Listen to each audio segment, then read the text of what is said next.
Alrighty, what's up? Peter Gilmore here. Clean shaven. Back you again with my third and final video of the night. This time on Killer of Demons 669. Thank you all for watching. Make sure you like this video. Hit that subscribe button down below on this channel and all my other channels, which are down below in the description box. Follow me on Facebook. Follow me on Twitter. Share this video all over the internet and tap that bell. Turn on all my notifications so you never miss an upload. That's all you gotta do, and that's it. Alright, on this late Friday night, early Saturday morning, wherever you may be, February 7th, 2020, or February 8th, 2020, check out my last two videos that I did, talking about Killer Cross and Timothy Thatcher, Timothy Thatcher, say that 5 times fast. Getting signed to NXT. Check out that video on the Peter Gilmore YouTube channel. The link is down below in the description box. As well as my latest rant about Tim Ryan, talking about how he compared the State of the Union speech by Donald Trump, comparing it to wrestling and saying it's fake.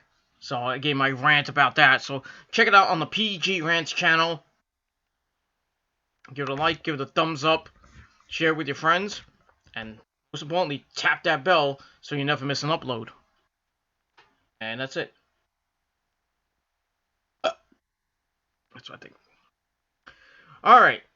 Ladies and gentlemen, it is time for your late night Smackdown review for February the 7th, 2020 from San Jose, California.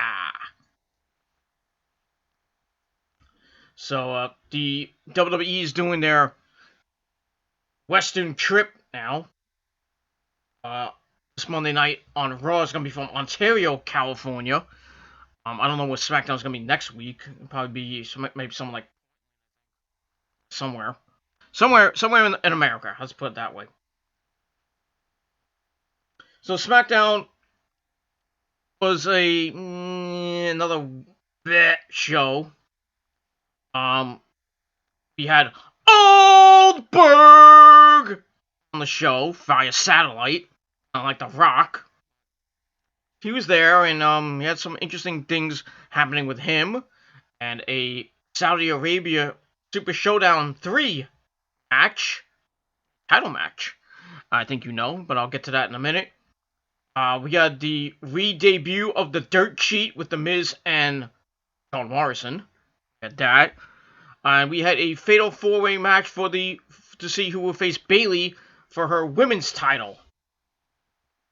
So we had a lot of stuff happening on SmackDown, but like I said, the show was horrible. And I watched because I had nothing else to do. You know, I could have dumped one out, and it still would have sucked. The show still would have sucked, but it is what it is. Let's get to it. Let's not waste any more time on this late Friday night. So we start the show off with the Dirt Sheet, Miz and John Morrison come out. The world goes to the show, and they have a new film for us. And we see the film. It includes Miz's dad. I don't know how he does it. We also had Lance Storm in it. And he was pretty funny in it. And he was like, "Can I be serious for a minute?" And then we had John Laurinaitis! Big Johnny! People power! I'm back on SmackDown! People power 2020! Yeah! I lose my voice. John Laurinaitis was on it. And the history of Miz's heel turn, the return of John Morrison, and wackiness with Miz and Morrison parenting Once Upon a Time in Hollywood, which was kind of fun. So we get that, and they say it's Oscar-worthy at the Oscars of this weekend, if you want to know. So, go watch it. I'm not. I gotta take a shit while that's going on. So they claim it's Oscar-worthy and tag team title as well. So Morrison runs down the fans, and then the New Day arrive. Big E and Kofi Kingston! Tag team champs, they arrive. They have some popcorn. Hey, where's my popcorn? Bitch. They praise Mrs. Dad. Kofi says he's Mrs. Dad's favorite wrestler. And then Big E says he wasn't watching as he was taking in BET Uncut. And we find it funny that Miz and Morrison think they would take the tag titles. And Miz and Morrison claim they have dominated them each week. They've dominated every tag team, including the New Day. And then the Usos arrive. And they remind Miz and Morrison they haven't beat them yet. We got a humongous brawl as Dolph Ziggler and Bobby Roode come out to distract. And I thought we were going to have, like, a fatal four-way tag team title match. You know, the New Day defending against Miz and Morrison, against Dolph Ziggler and Bobby Roode, and against the Usos. Or we're going to maybe an 8-man tag team match. But thankfully, we didn't get that.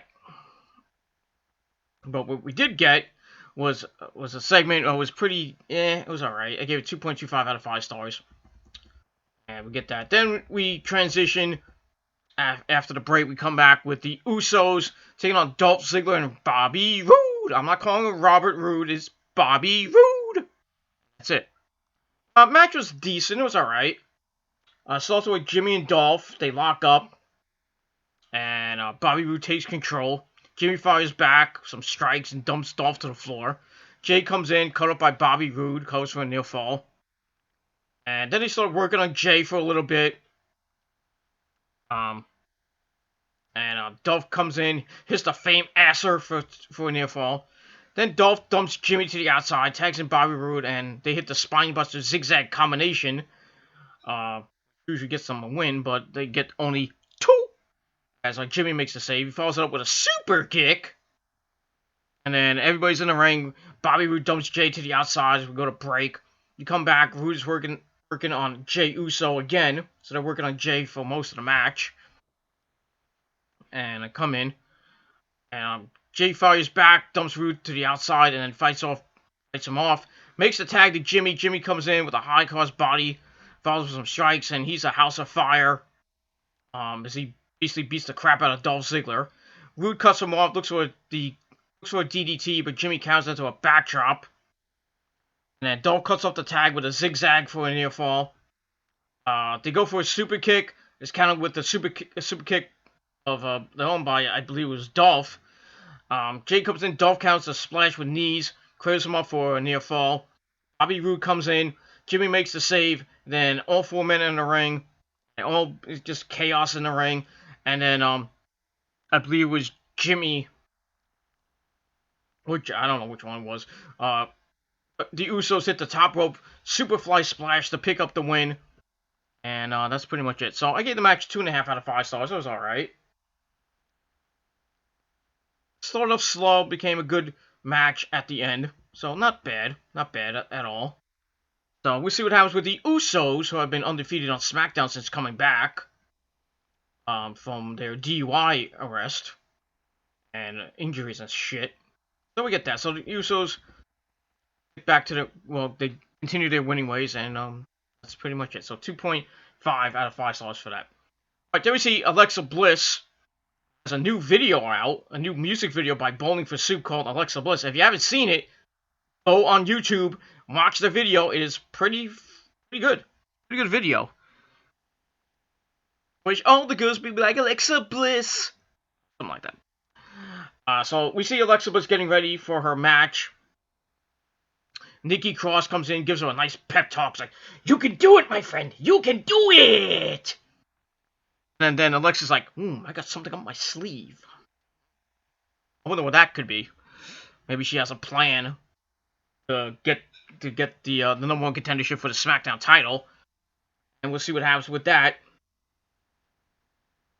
And in the main event. I don't know why it was the main event, but it is what it is. I was thinking Goldberg would be at the end of the show, but he was not. So we get that. So I gave that 2 out of 5 stars. So we'll see what happens with Alexa Bliss in that fatal 4-way match for the see who faces Bayley for the women's title.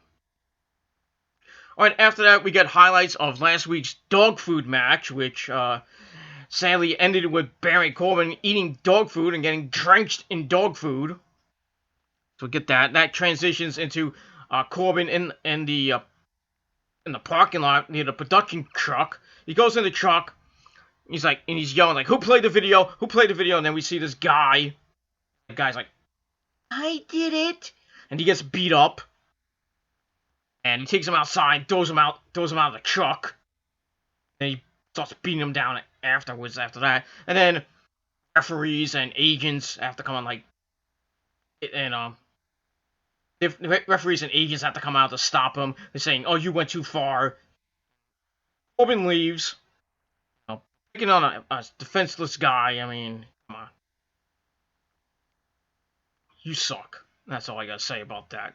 When it gets worse, I'm gonna bash Baron Corbin in a minute, but it is what it is.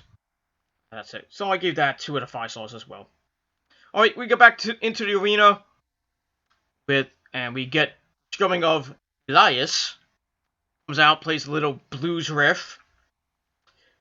He will face Cesaro in a little bit. And he has a song for us.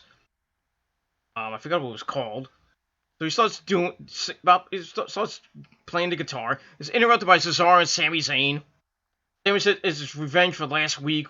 Elias says he always gets interrupted. He's been interrupted for like the last 3 years. And we get this guy a concert, and that's just it. So he doesn't get interrupted at all. I mean, there's a couple of weeks he's not been interrupted, but I mean, come on. Give the guy some credit. Let him play the damn song.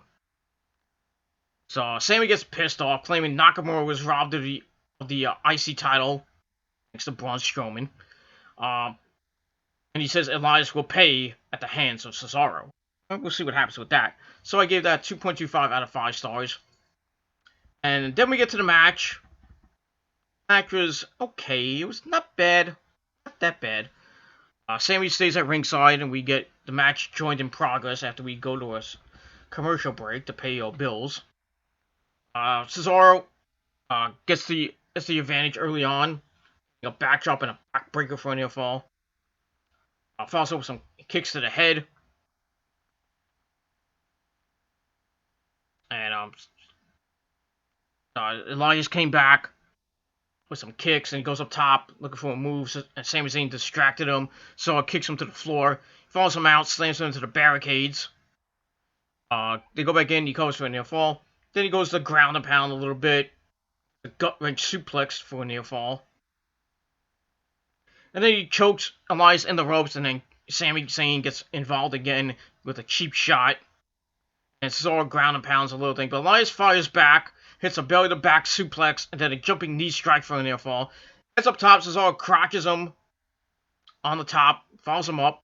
Elias fights him off, knocks him to the mat, but Cesaro pops up and follows him with a superplex for a near fall.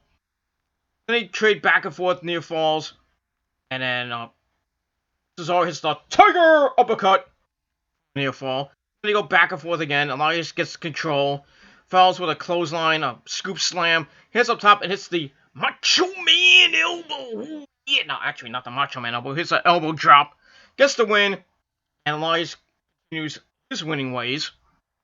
As Cesaro continues to go into obscurity and just mid-card hell. He ain't going anywhere.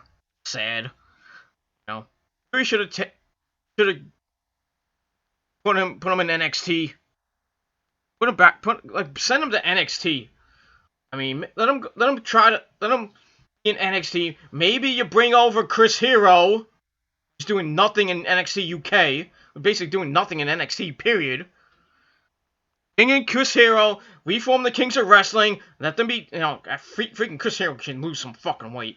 But I digress. Let them reform the Kings of Wrestling, go for the tag team belts, win the tag team belts, hold it for a year like they almost did in Ring of Honor back in 2010. 2011, somewhere around there. And then, maybe then you have them as a legitimate tag team. You bring them back to the main roster. And if you keep them as the Kings of Wrestling, they go after the Raw Tag Team belts. So I really don't think they should go for the SmackDown Tag Team belts. But, either belt doesn't matter. Bring them up, let them run amok in the Tag Team division, and just beat everybody with the KRS-One. And then let them be Tag Team Champions on either Raw or SmackDown for a couple months. That's what I would do. But, like I said, I'm not a booker, I'm just a schmuck from Jersey. But I digress. And that's pretty much all I gotta say about that. So Elias gets the win. Match I gave 2.5 out of 5 stars. It was alright. It wasn't that bad. And we move on from there. And that's it. Blah, blah, blah. Alright, then we see Baron Corbin come to the ring. He starts ranting about being the king.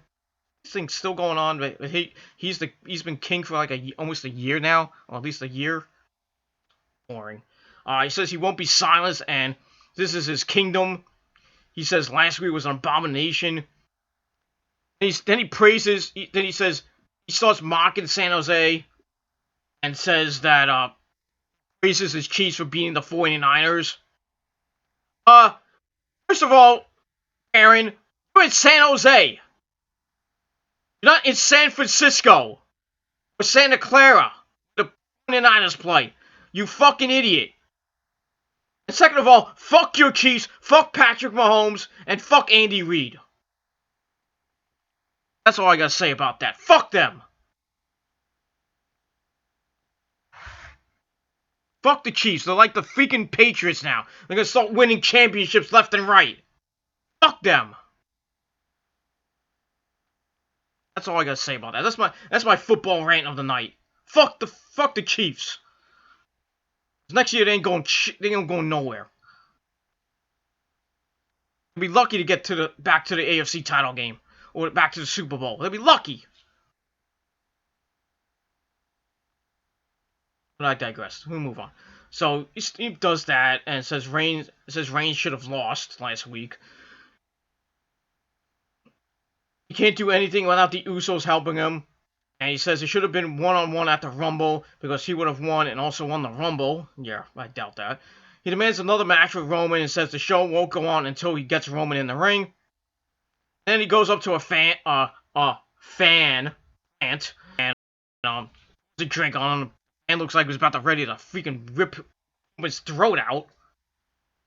And then Roman arrives, hits a Superman punch. Then he slams him into the steps, hits the drive-by. Corbin runs away into the back. Roman gets on the mic and says, "You won't be running for long because we're going to have our last match in a steel cage, brother." This feud needs to end. I'm sorry. It's been going on for 4 damn months. And hopefully this ends the feud. Put him in the cage finally, which should have happened a couple months ago. Now they're going to be in the cage. I don't know. It's going to be at Super Showdown. Whoop-de-damn freaking do. As long as Roman wins, I don't care. Because if Corbin wins, then the feud is pointless. That's all I got to say about that. Cheers. The feud is pointless right now. It needs to end. If they want to start this, Roman goes after the Fiend and the Universal title stuff. They need to, get this freaking thing with Baron Corbin done quickly. Because and Roman's gonna be doing a lot of stuff. He's got this match at Super Showdown 3. Then the week after that, Sunday after that, which Sunday is March 1st. Week after that is the Elimination Chamber, and he's automatically going to be put in the Elimination Chamber match, and he's going to win the match, face Bray Wyatt at WrestleMania, and guess what? He wins that match, wins the Universal title for the 3rd time, and, and then we're going to be seeing Roman Reigns down our throats again. But that's the way it's going to be in the next couple months. So he's going to be done with Corbin, start his feud with Bray Wyatt, probably after the Elimination Chamber, because they're gonna start it on March, on like that SmackDown after, or maybe they could have, he could win the match and then Bray Wyatt appears from underneath the chamber and he attacks Roman and lays him out, and that'll start the feud, and then you do on on the Friday the 13th edition of on the March 13th edition of SmackDown. You continue with the feud. Maybe Roman gets his revenge, or the Fiend just continues to beat him up. Then as you go on into the weeks leading to WrestleMania, Roman will get his revenge, and maybe they'll have a contract signing. And you know how contract signings end. But we'll see what happens with that. But they want to start doing that. They gotta get rid of this storyline, and I think they will get rid of the storyline, and we'll probably never hear from Baron Corbin ever again. Hopefully, but we'll see what happens with that. So I gave that segment 2.25 out of 5 stars. Was what it was. So we're gonna see Baron Corbin and Roman Reigns for the final time. Hopefully, steel cage, brother. And that's that. And we move on from there. Alright, after that we get via satellite Goldberg. He comes back to SmackDown. He says that he watched the Rumble and it was inspiring. And he says he got the itch again. You gotta scratch that itch. And he wants the Universal title again. And then Bray Wyatt erupts with a Firefly Funhouse news segment. He says Bill Goldberg challenging the Fiend is a bad idea, and the Fiend, and then it's like, we accept. So they accept the match, and it's gonna be at Super Showdown 3. So yeah, get your tickets now. So they go back and forth, and Goldberg says that he isn't falling for Bray's tricks, and he's gonna take the title for the second time. I believe the second time, and because the Fiend is next. So we'll probably see Goldberg on SmackDown in the coming weeks to continue this little storyline, feud, whatever you want to call it. Well, I guess you call it storyline. I think he's gonna get beat up by the Fiend, and then at Super Showdown, I think Goldberg will beat the crap out of Bray, but I think in the end Bray Wyatt will beat Goldberg. I think Bray Wyatt's gonna keep the belt, because it'll make no sense to have Roman Reigns against Goldberg. Who wants to see that? Spear versus spear. I don't want to see that. I don't want to see Goldberg with the belt at all. I really don't, because then he's gonna have another short reign as a champ, because Roman's gonna beat him at Mania, and Goldberg goes back into whatever hole he came out of. And that's it. And Roman goes on his long reign as champion. However long that will be, I don't know. But Roman versus Goldberg just doesn't feel right. I mean, it'll still be a good match, but I just don't think it. I just don't like. I don't think it's worthy of Mania. I really don't. Really, if Goldberg beats Bray Wyatt, I mean, then you're gonna kill the whole Bray Wyatt Fiend gimmick, which it'll suck, but you're still gonna kill it either way. If you have Goldberg winning at Super Showdown or you have Roman winning at Mania, you're gonna kill the Fiend gimmick. Bray Wyatt's gonna go back into obscurity. We'll never probably see him or hear from him again. I mean, he'll still be in the title picture, but he's not gonna have the oomph that he has right now. That's all I gotta say about that. So we move on. So I gave that 2.5 out of 5 stars, and we'll see what happens in the next coming weeks leading up to Super Showdown and for the Universal title, and that's pretty much it. Alright, there we see Heath Slater. I'm a one-man band! He meets up with Bryan. Yes! Backstage in the locker room. talking about the Fiend. He talks to him about the ass beating that the Fiend gave him, and how it was a stupid decision to have the scrap match. So Bryan gets all pissed off, and he challenges him into a match. So I gave that 2 out of 5 stars. Then we get to your squash match. Well, your first squash match of the week, of the night, I should say. Daniel Bryan and Heath Slater. And this is Heath Slater's first TV match since 2018. Damn! Heath Slater has been on TV in 2 years. Jeez. I would have left the company by then. I'm not on TV. I haven't been on TV for 2 years. I'm out of here. Fuck that. I mean, you should just leave. Leave and go to AEW. Go to Impact. Go to Ring of Honor. Somewhere. Back to Virginia where he lives at. Or wherever he lives. I think he lives in Virginia.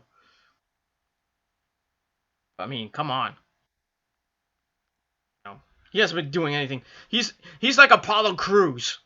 Jobber City. Like Mustafa Ali. Mid card and lower card hell. I haven't seen Mustafa Ali on SmackDown in a couple months. I don't know if he was injured or they just didn't have anything for him. I thought they were gonna be putting him in a good storyline with Shorty G. I mean, maybe go for a tag team title run, but they got rid of that idea. And Shorty G's having a feud with Sheamus.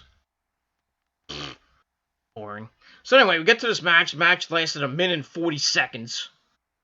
Bryan beats the crap out of him. It's the just kicks. And then the knee plus connects. But Daniel's not done with him. And then he hits the curb stomp into the chest a bunch of times. Referee has to stop him first time. And does it again. Then he locks in the yes lock. Slater is just out. Referee has to stop the match. So, Daniel Bryan gets the win. Whoop-de-damn freaking do. Not that he needed a squash match. But that's all I gotta say about that. So, match I gave 1.5 out of 5 stars. You know, I hate to give Daniel Bryan a 1.5. But him being in a squash match just makes me just has to get a 1.5 star rating. It just does.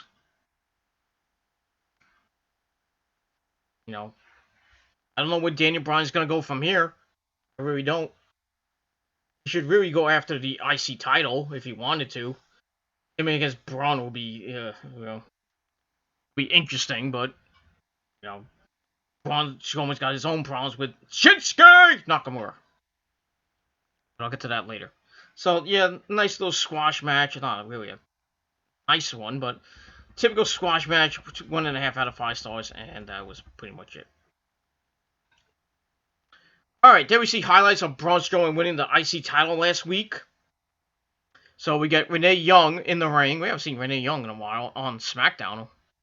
She's been doing backstage and various other things. So Braun comes out for an interview. And he says he got chills up his spine thinking about winning the title. It's his biggest achievement and is thrilled to finally hold singles gold. Yeah, about 3 years too late. So after that, Sami Zayn and Nakamura come out. Sami demands that Nakamura get his honorable rematch. I was like, okay, if you want it, we could do it tonight. Sami says it will take place when they want it. Maybe a Super Showdown. And then they keep bantering back and forth. And then the Revival come out. They attack Braun. They chop his legs, knocking him down. Nakamura then joins in. They beat Braun down. Braun comes back, fires up, fights them all off, chases Sami all over around the ring. He runs over the Revival and then gets in the ring. Nakamura cuts him off with a Kid Sasha! And that's it. So this feud continues on. And like I said, I think the match will be at Super Showdown. Because they got to build up the card for Super Showdown. They only got 2 matches, I think. Yeah, you got Brock versus Ricochet. Now you got Goldberg versus The Fiend. That's 2. The tag title match with the New Day and Miz and Morrison. That's 3. And if you put this one in, yes, that's your 4th match for the IC title. and then they're gonna have various probably 3 more matches. Maybe Sheamus and Shorty G again. I really don't want to see that. Who wants to go to Saudi Arabia, really? Then never come back. Because they'll probably do that again. With the Saudi prince. Like, oh, we didn't get the feed. I'm gonna keep you here for a day. So, like, Tom Phillips and Byron Thaxton have to do commentary twice a week. But, yeah. So we're gonna see what happens with Braun Strowman and Shinsuke Nakamura. I guess the Revival are now teamed up with Sami Zayn, even though they want their release. This is the third. They asked for the release for the 3rd time, and they turned down $1 million each. They want bigger and better things. They want Tony Khan's money. So if I'm the WWE, just let them go. They don't want it. They're gonna freeze their contract anyway. They're gonna keep these guys in the WWE. Never see Young Bucks Revival. We can't get a fucking Revival chant anymore on Cody Rhodes. I don't even know if they can even use that. There was a cease and desist order back a year or so ago. I don't know if they can say Revival on AEW. I guess they could, but I don't know. But if the Revival stay in WWE, they're just gonna get misused and continue to be a laughing stock in the tag team division. And, the Revival are going to ask 4, 5, 6, 7, 8, 9, 10 times for the release. And they'll never get released. I mean, they should get released, but they're going to go to AEW eventually. I don't know if it'll be this, hopefully it'll be this year. Maybe by All Out 3. Or All In 3, All Out, whatever they're going to call it. This year. In late August, early September. So we'll see. And that's that. So I gave that segment 2.5 out of 5 stars, and that's it. Alright, there we see Otis, big old Otis, preparing for his Valentine's Day date with Mandy Rose next week.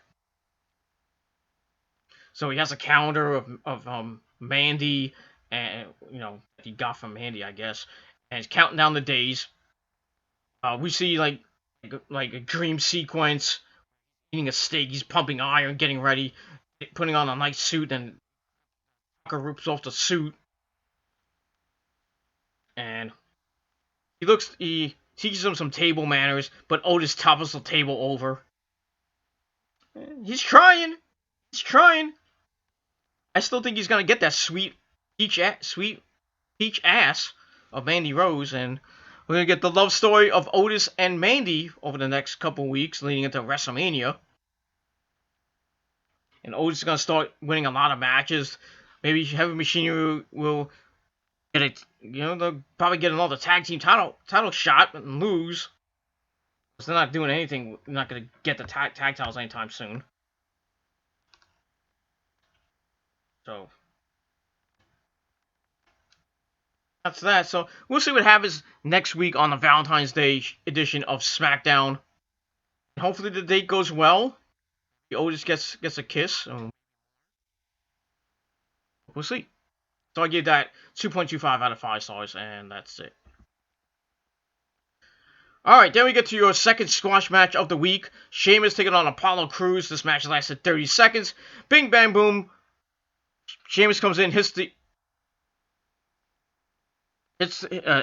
Crews hits an insecurity, but it didn't even phase Sheamus. Sheamus comes back with a brogue kick, and that's it. 30 seconds. Thanks for coming, Apollo Crews. Go back to catering with Titus O'Neil. That was that. So I gave that 1 out of 5 stars. Didn't really give 2 craps about the match. Afterwards, Sheamus looks to continue his attack, but Shorty G, Chad Gable, comes in, makes a save, but he eats a bro kick as well. So, thanks for coming, Chad Gable. That's it. That's all I gotta say about that. So, all that, I gave 1 out of 5 stars, and that's all I gotta say about that. Alright, then we hear from Mitchell Cole and Corey Graves that they talk about Super Showdown 3 and Saudi Mania, whatever you want to call it. And they announced that Corbin versus Reigns in a steel cage will be on the show. So you get that. And that's pretty much it for that. And that's all I gotta say about that. Alright, then we end the night with the number 1 contenders match to Bayley's title. We got Alexa Bliss, Naomi, Carmella, Dana Brooke. I couldn't find anybody else. Dana Brooke, of all people. Go ahead. Go figure. Match was decent. It was alright. Naomi came out with her entrance. Everybody else didn't get their entrance, which sucks. Well, I really don't want to see Dana Brooke's entrance, but it is what it is. Bayley's at ringside, and they all brawl at the bell. They pair off against each other, start going for some pins, and it all breaks down. Naomi hits a plancha on all 3 of them. She shows Bayley. They brawl as Naomi gets slammed into the ring steps by Bayley. Ow. Surprised the referee didn't kick Bayley out. I guess since it's a fatal 4-way, no disqualification. They allowed it. So we go to break, come back. Dana misses a swanton bomb. Carmella levels Alexa Bliss with a flatliner, and both women are down. Naomi comes back in with a high crossbody, a jawbreaker, and a full Nelson bomb. She hits the disaster kick for a near fall. Alexa Bliss comes in with some strikes on Carmella, but Dana cuts her off with a power bomb for a near fall. Was it a Batista power bomb? I wonder how that relationship is going. You know, we haven't heard much of that. On one date, and then we haven't heard anything since. That's all I gotta say about that. So Carmella follows with some kicks and a Bronco Buster. And Naomi cuts her off, hits the split-legged moonsault for a near fall as Dana makes the save. Dana starts slapping Naomi around, but Naomi counters into a modified stunner. Alexa Bliss cuts her off, lays the boots to her, but Naomi cuts her off with a slam and then a split-legged leg drop for a near fall. Takes Alexa up top, follows with some strikes. Alexa shows her off and covers her for 2. Then she follows with some slaps and gets a cover for a 1 count. Naomi fires back, runs her into Carmella, suplexes Dana Brooke. Then she hits another split-legged leg drop for a near fall.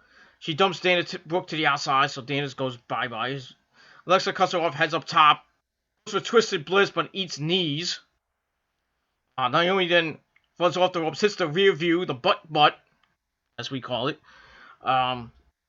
She looks like she's about to win the match, but then Carmella comes in and hits a super kick, and then another super kick. She's having a super kick party, and she gets the win. So Carmella, of all people, is the new number 1 contender to Bayley's championship. Whoop-de-damn freaking do.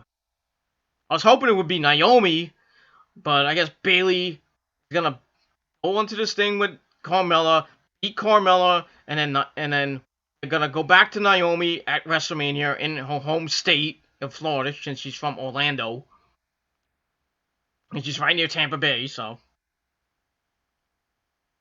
she's gonna get her WrestleMania moment, win the SmackDown Women's title for the 3rd time, and probably hold it for a little bit. I don't know who could beat her. It might be Alexa Bliss. I don't know. Might be Sonya Deville. Maybe Mandy Rose. I don't know. That'd be funny if it's Mandy Rose.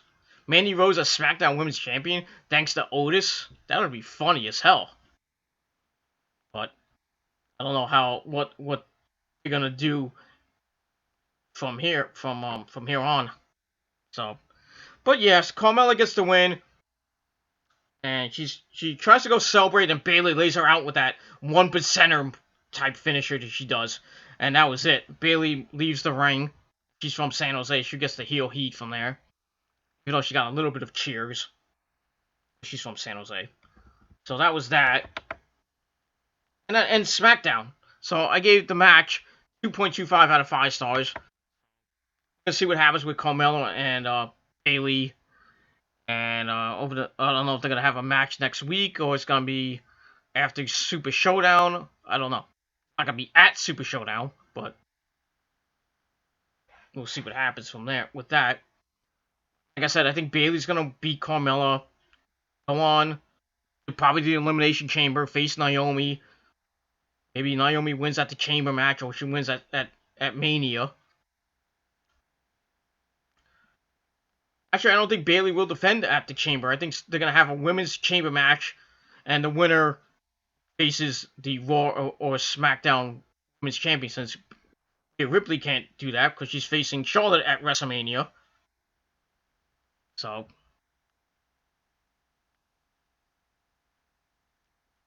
they can't do that. I think that's going to be the debut of Shayna Baszler. Shayna Baszler is going to win the Chamber, and go on to face Becky Lynch and beat her for the Raw Women's Championship at WrestleMania. And start her run as champion until maybe that girl named Ronda Rousey might come back. I don't know who could be. If Shayna wins the belt, I don't think she's gonna lose it for a year, at least, because nobody there can beat her. Nobody, unless Rhea Ripley comes on the main roster. That's the only person who can beat that Shayna. You know, Kairi Sane did it. So I don't think they're gonna revisit Kairi Sane and Shayna Baszler anytime soon. Asuka versus Shayna Baszler could be good, but both strikers, and we'll see what happens with that. We'll see what happens with Bayley and Carmella, and what happens after Bayley defeats Carmella. Where they go from there. So that's it. So thank you all for watching. I gave SmackDown middle of the road, 6 out of 10 stars. That's all I really gotta say about that. So 6 out of 10 stars for SmackDown tonight. It was an okay show, and we'll see what happens next week on the show as we get closer and closer to Super Showdown, Valentine's Day edition of SmackDown. We'll see what happens with Otis and Mandy Rose on their date. See what happens with Miz and Morrison and the New Day, where they go from there. See what happens with Goldberg and Bray Wyatt. They start their little storyline. We'll see what happens with Bayley and Carmella. They have that match next week. Maybe they'll start a little storyline with that, and go on from there. And then we find out more. Maybe something with Braun Strowman and Shinsuke Nakamura, and on all that other good stuff on SmackDown next week on the Valentine's Day edition on Fox.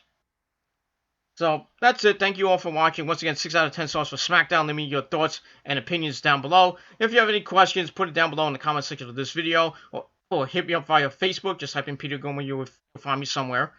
Or hit me up via Twitter. My Twitter link is down below in the comment section in the description box. So check me out on Twitter, @Gilmore Inc. is my handle. So leave me a DM, leave me a tweet with your questions. Send me up to 4 questions, and hopefully we'll get to a Q&A sooner or later. And that's pretty much all I gotta say about that. So thank you for watching. Enjoy the rest of your late Friday night. Weekend's here, so enjoy your weekend, everybody. I don't know if I'll be back with a video. We'll see what happens over the weekend. I've got the XFL this weekend, so I might watch the first game season. Got Tampa Bay against the New York Guardians at 2 p.m. on Sunday, so I might watch that. I might watch a little bit of it. I got nothing better to do Sunday. I'm off, so off Sunday and Monday, so we got that. So I might watch might watch the XFL, and then watch some various programming on TV. Maybe continue to watch The Mandalorian. I got Disney Plus finally. I got it from my brother from another mother, on his account. Speaking of my brother, quickly before we end the video, he's doing better. Got the update on my girlfriend, Rosa, sweet old Rosa, and he's doing better. He's getting better gradually, but he's still not out of the woods. But hopefully he'll be getting better each day. I don't know when he's going to be out of the hospital, maybe a week or maybe 2 weeks, I don't know. But continue to share your love and support and well wishes to my brother via Facebook, via Twitter, via YouTube if you want. And I'll keep you guys updated as best I can on Facebook and Twitter. And as long as I know some stuff, you guys will know. And that's all I gotta say about that. So thank you for watching this video. Get some sleep, everybody, and have a great weekend. I'll see you guys next time. Peace.